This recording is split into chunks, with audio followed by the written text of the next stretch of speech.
Imagina estar em uma montanha isolada, a neve cai pesada lá fora, o vento uiva como se sussurrasse segredos sombrios e algo, ou alguém, está te observando. Você corre, mas não tem para onde ir. Cada passo errado pode ser o último. Cada escolha pode significar a vida ou a morte. Esse é Until Dawn, um jogo que mistura terror, suspense e escolhas que moldam o destino dos personagens. E nessa história ninguém está seguro até o sol nascer. Há um ano atrás, uma tragédia marcou para sempre a montanha Blackwood. Duas irmãs, Hannah e Beth Washington, desapareceram na neve, deixando um mistério sem respostas. Tudo acontece no chalé da família Washington. Um grupo de amigos decide pregar uma peça em Hannah pelo fato dela gostar de Mike, que namorava Emily na época. Hannah, se sentindo completamente humilhada, corre para a neve e sua irmã Beth vai atrás, e acaba com as duas sumindo, deixando nenhuma prova comprovadora do que poderia ter acontecido. Agora, um grupo de amigos retorna ao chalé da família Washington para tentar seguir em frente, sem saber que essa noite seria ainda pior que a anterior. Josh Washington, irmão das garotas desaparecidas, convida seus amigos para um fim de semana na montanha. Entre eles está a Sam, a amiga mais próxima de Hannah, Mike, o popular carismático, Jessica, a nova namorada de Mike, Emily, a sua ex-namorada e de personalidade muito forte, Matt, o atual namorado de Emily, Ashley, reservada e observadora, Chris, o melhor amigo de Josh e apaixonado por Ashley, e finalmente o próprio Josh, que carrega o peso da perda das irmãs. Já quando todos estão reunidos no chalé, começam a acontecer eventos cruciais que influenciarão diretamente o desfecho dessa noite mortal. Um dos conflitos mais marcantes surge na rivalidade entre Jessica e Emily. Jessica, sempre provocativa, alfineta Emily com indiretas sobre o seu passado com Mike, e Emily, por sua vez, responde com sarcasmo e desprezo, transformando pequenas farpas em uma disputa aberta. Matthew tenta interferir a situação, mas a insegurança só aumenta. Apesar de tentar manter a calma, ele claramente se sente deixado de lado, como se estivesse sempre em segundo plano. Josh, vendo que o clima do chalé já estava ficando bem pesado, ele acaba dando uma solução, falando para Jessica ir pro Mike e ir para outra casa na montanha. Então assim eles foram. Teve também o Josh e a Sam, que foram ligar o gerador, e enquanto isso, Chris e a Ashley foram brincar de tabuleiro Ouija, porque é isso que jovens fazem em filmes e em jogos de terror. Brincam com coisas que não deveriam ser brincadas. Bem, focando agora na parte do Mike e da Jessica, que estão sozinhos indo para a cabana, eles acabam se sentindo observados e seguidos por algum tipo de bicho, eles escutam barulhos e eles acabam correndo até a casa onde que eles iam ficar. Chegando lá, acontece aquelas coisas que vocês estão imaginando mesmo. Quando o clima estava começando a esquentar, um barulho acaba interrompendo tudo. Jessica pede pro Mike verificar e ele encontra o celular dela no andar de cima. Jessica fica furiosa, achando que seus amigos estão pregando uma peça de muito mau gosto, então ela toma a decisão que faz tudo ir por água abaixo e grita isso do lado de fora de casa. Porque eu e o Mike vamos trepar! É isso aí! Isso vai fazer sexo! E vai ser ali! Baboseiras quais eu prefiro não falar. Mas enfim. Durante todo o caminho até a cabana, fica evidente que Mike e Jessica estão sendo observados por algo sombrio e silencioso espreitando entre as sombras. Essa sensação de estar sendo vigiado se torna cada vez mais perceptível ao longo da gameplay, aumentando a tensão a cada passo. O que a Jessica fez é como se fosse um chamado brutal pela criatura, então quando ela pisa já dentro de casa, ela é pega brutalmente, deixando o Mike em completo choque. Enquanto isso, no chalé, Emily precisa pegar uma bagagem importante que esqueceu e Matthew vai junto, já que é perigoso demais para ela ir sozinha. Então ficam no chalé principal Ashley, Chris, Sam e Josh. Sam e Josh ligam o gerador, enquanto isso, Chris e Ashley encontram o tabuleiro para conversar com espíritos, decisão de qualquer jovem burro em jogos de terror, e Sam, depois de ter levado um baita susto do Chris, decide tomar um banho para relaxar.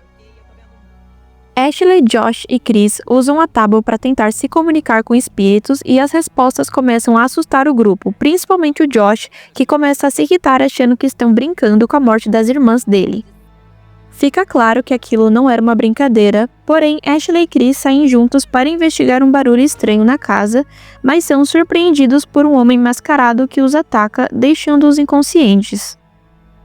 Uma das partes do jogo que mais gostei foi a fuga da Sam. A Sam durante todo o fuzuê estava tomando banho, porém quando ela percebe que alguém roubou as roupas dela, ela tem que sair de toalhinha pela casa estranhando todo o silêncio. Quando Sam percebe que tem alguém ali com ela, começa uma fuga intensa, cheia de escolhas rápidas. Cada detalhe dessa cena me prendeu. Tudo faz você se sentir como se você estivesse sendo perseguido de verdade. Porém, na maioria das vezes, a Sam consegue escapar.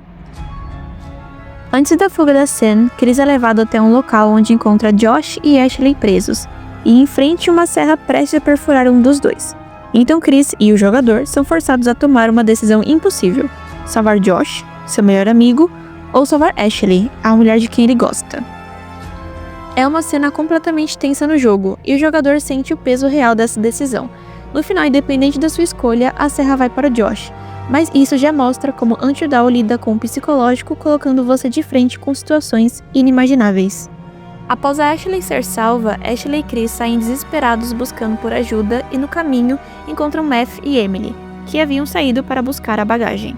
Os dois explicam que tem alguém atacando o grupo e eles decidem se dividir em duas equipes, uma para procurar ajuda e outra para encontrar o restante do grupo. A partir de agora eu vou falar um pouco mais rápido dos acontecimentos do jogo para poder finalizar mais rápido a história. Emily e Matt acabam sofrendo um acidente já na torre de rádio, mas pelo menos eles conseguiram se comunicar e pedir ajuda, então pelo menos os dois sabem que a ajuda está vindo, porém os dois acabam se separando drasticamente. Já no chalé, o Chris e a Ashley acabam percebendo acontecimentos estranhos na casa, porém de qualquer forma eles são pegos novamente pelo psicopata. Algo que a gente não espera, porque como os dois já foram pegos uma vez, a gente espera que eles fiquem um pouco mais cautelosos, e não é isso que acontece. Eles são pegos e eles são levados para outra parte da montanha, onde os dois eles estão em uma cadeira, amarrados, e você está controlando o Chris. E nessa escolha você pode tanto matar a Ashley ou se matar. Você tem essas duas opções. De qualquer forma, vocês não morrem, porque a arma é de festim. Porém, isso impacta nas decisões do jogo. Cada decisão que você toma não afeta só o agora, afeta suas próximas escolhas e o destino dos personagens. De qualquer forma, os dois não morrem. Porém, dependendo da sua escolha, você pode morrer depois. Algo que deixei de mencionar é que após a Jessica ser levada, Mike corre atrás dela desesperado. Ele passa por uma trilha perigosa, fazendo escolhas muito rápidas, mas quando a encontra, infelizmente já é tarde demais. Ela cai de uma plataforma diante de seus olhos. Mais pra frente, Mike segue uma trilha que o leva até um antigo sanatório abandonado.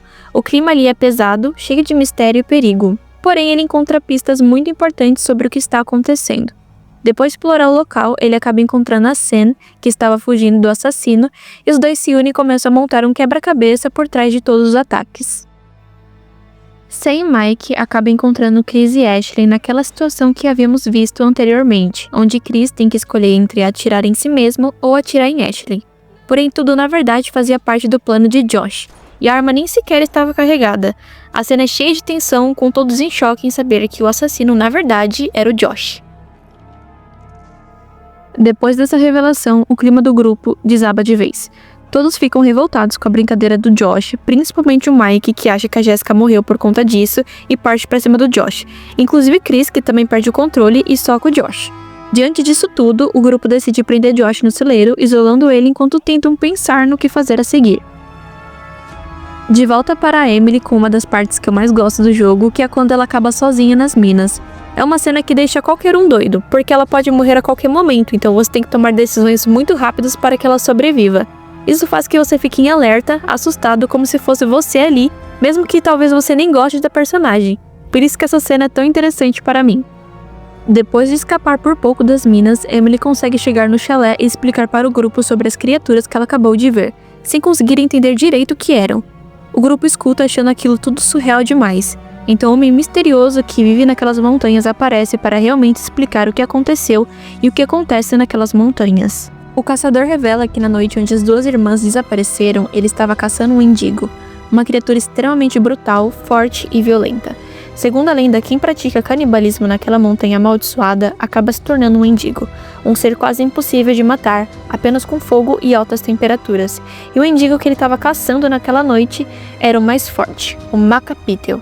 E naquela noite, ele conseguiu prendê-lo através do fogo. Depois do grupo ouvir a explicação, o caçador indica o grupo a ficar escondidos até o amanhecer no porão. Porém, acabam lembrando do Josh, que ficou na cabana próxima amarrado sozinho. Então Chris e o Homem das Montanhas se preparam para buscar o Josh. Lembram da questão do sanatório? Explicarei melhor isso mais pra frente. Chris e o Caçador das Montanhas vão em busca de Josh e quando chegam no local há apenas sinais de sangue e destruição. Antes mesmo dos dois conseguirem retornar, os dois são atacados por mendigos e infelizmente o caçador não consegue escapar e morre na frente de Chris, que consegue retornar ao chalé. E lá ele explica ao grupo a situação e o grupo já não vê esperança em serem resgatados. Então Mike sai em busca de achar a chave do teleférico, voltando para o sanatório onde ele é atacado por vários mendigos. Agora voltando a controlar a Jessica, porque sim, dependendo das suas escolhas que você faz com o Mike na hora de salvar a Jessica, você consegue deixá-la viva. Porém, ela acaba caindo daquela plataforma e a bichinha fica toda machucada, toda moída, mas pelo menos ela consegue andar. E caso você tenha conseguido salvar o Matt, os dois se encontram e tentam se salvar juntos daquele pesadelo onde os dois são os que estão mais perdidos ali. E por estarem bem perdidos e machucados, fica bem tenso jogar com eles, porém mais tranquilo para Jessica, já que ela está com alguém e não está sozinha. O grupo, depois de um bom tempo esperando dentro do chalé, decidem achar um caminho através dos túneis da montanha. Durante o trajeto, Ashley escuta a voz de Jessica, porém se você segue a voz, a Ashley acaba morrendo. Porém, mais adiante, o grupo chega numa parte onde o único meio de prosseguir é escalando e só a Sam consegue escalar. Então ela vai sozinha e acaba encontrando Mike sendo atacado por um mendigo. Sam salva ele e os dois prosseguem juntos, se tornando uma das melhores equipes durante o jogo. Quando Sam e Mike encontra Josh, ele já está completamente fora de si, falando nada com nada. Eles tentam tirar ele dali, mas durante a travessia pelas cavernas, um mendigo que claramente é a Hannah transformada ataca Josh e dependendo de suas decisões no jogo, ele pode ser levado ou morto ali mesmo. Mas graças a isso, Sam e Mike conseguem escapar e retornar ao chalé. Quando os dois retornam ao chalé, tudo já está fora do controle. Os mendigos invadem a casa e todos têm que ficar praticamente imóveis porque um movimento é em falso e alguém sobe para dar lá pro Michael Jackson. Durante isso, Mike tem uma ideia genial de explodir os mendigos através de um cano liberando gás que um dos mendigos estourou. Então nesse momento você controla a Sam e dependendo de suas escolhas você consegue salvar as pessoas dentro do chalé. No final, Sam consegue explodir o chalé com os mendigos dentro e ela é salva pelo mendigo da Hannah, que em alguns momentos do jogo mantém certa consciência e assim todos conseguem ser resgatados. Bem, caso o jogador tenha conseguido salvar todos os personagens.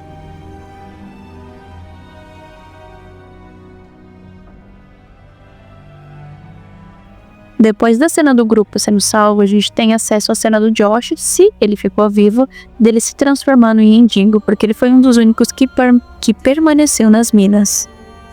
Aí o jogo se finaliza com depoimentos das pessoas que sobreviveram e depois as cenas de morte das pessoas que o jogador não conseguiu salvar durante o jogo. Eu acho Until Dawn um dos jogos mais bem feitos e complexos atualmente. Ele não é apenas um jogo trash, ele traz esse tema trash, mas ele consegue colocar elementos que faz a história ficar muito boa. Então a gente não tem só o mendigo, a gente tem o motivo do mendigo estar ali, a gente tem o motivo do porquê existe o suposto assassino, o motivo do Josh agir do jeito que ele é. Então mesmo que a gente tenha vários temas diferentes, eles não estão desconexos. Eles estão bem colocados na história e eles funcionam muito bem. Então a gente não fica perdido, a gente não fica confuso e quando a gente joga, a gente vê sentido no que tá acontecendo. E o estilo de jogo de Until Dawn é muito divertido, porque a gente tá lá pra tomar uma decisão que a gente sabe que pode ser que essa decisão a gente não tem como voltar atrás. Então a gente pensa 30 mil vezes, mesmo que seja em 5 segundos, se a gente escolhe a esquerda ou a direita, se a gente age ou se a gente não age, se a gente fica com o grupo ou se a gente vai investigar. Então é um jogo que nos traz tensão e faz a gente ficar realmente imersivo. Cada personagem que a gente vai controlando durante o jogo, a gente conhece eles com suas personalidades características de adolescentes de filmes e jogos. Então tem a menina chata, tem a menina patricinha, tem a menina legal, tem o cara engraçado, tem o cara popular, mas depois que a gente consegue jogar com ele, a gente percebe o quanto é divertido e quanto a gente consegue ficar do lado de uma pessoa que a gente supostamente não gostaria e a gente odiar uma pessoa que a gente supostamente gostaria. Eu vou dar exemplo a Ashley. No começo eu achei que eu ia gostar dela e no final eu terminei odiando ela completamente. Eu, por exemplo, gostei dos personagens mais polêmicos do jogo, que é o Mike e a Emily, né? Que a Emily é uma garota que é irritante, é chata, é manipuladora. Porém, durante o jogo é tão divertido jogar com ela porque ela realmente tem atitude. Então ela faz as coisas ter emoção. Mas agora, falando um pouco sobre a lenda que dá de base o jogo, os Wendigos, eles são criaturas do folclore dos povos indígenas algonquinos da América do Norte. Eles são geralmente descritos como espíritos malignos que representam ganância, fome insaciável e canibalismo. Na lenda, o mendigo se forma quando uma pessoa recorre ao canibalismo para sobreviver em condições extremas como em invernos rigorosos. Ao cometer esse ato, ela se transforma em uma criatura monstruosa e predatória. No próprio jogo você consegue perceber as características de um mendigo, porém ele tem a aparência magra, esquelética, com a pele cinzenta e esbranquiçada com os olhos fundos. Eles têm a fome insaciável, não importa o quanto coma, o mendigo nunca se sente satisfeito. Ele tem super força e velocidade, como vocês conseguem ver durante o jogo também, e eles costumam habitar em florestas congeladas e isoladas, por isso que eles habitam aquela montanha, né, que rondeia o jogo. Basicamente, explicando a história por trás da história do jogo, o sanatório de Blackwood Pines foi construído no início do século XX e era usado para tratar pacientes com doenças mentais e tuberculose. No entanto, com o tempo, o local ganhou uma reputação sombria devido às condições horríveis e aos métodos cruéis de tratamento. Os médicos realizavam experimentos desumanos e muitos pacientes morreram em circunstâncias misteriosas. O ponto-chave da tragédia começa em 1952, quando um deslizamento de terra prende dezenas de mineradores nas minas de Blackwood Pines. Presos sem comida por semanas, os mineradores acabam recorrendo ao canibalismo para sobreviver. De acordo com a mitologia do jogo, esse ato de desespero desperta a maldição dos Wendigos. Após serem resgatados, os mineradores sobreviventes foram levados ao sanatório, mas algo estava profundamente errado. Os médicos começaram a notar mudanças físicas e comportamentais estranhas. Olhos esbranquiçados, ossos alongados e uma fome insaciável por carne humana. Conforme a transformação vai avançando, eles se tornam agressivos e quase impossíveis de conter. Os médicos tentam trancar os mineradores em celas, mas eventualmente os mendigos escaparam, matando a maioria dos funcionários e pacientes do sanatório. Quando o jogador explora o local, é possível encontrar evidências desse massacre, como arquivos médicos, gravações e marcas de lutas nas paredes. O sanatório de Blackwood Pines, agora em ruínas, é um local assombrado tanto pelos experimentos cruéis quanto pelas criaturas que ainda vagam por lá. A conexão com o passado dos mineradores explica como os Wendigos chegaram às montanhas, criando uma narrativa mais profunda e perturbadora para o jogo. Bem, esse foi o vídeo, agradeço imensamente o feedback dos vídeos anteriores, sempre respondo todos os comentários com muito carinho, e a falta de vídeo é por conta do meu trabalho, né, e cansaço. Enfim, muito obrigado por me assistirem e espero melhorar sempre. Obrigada e até a próxima!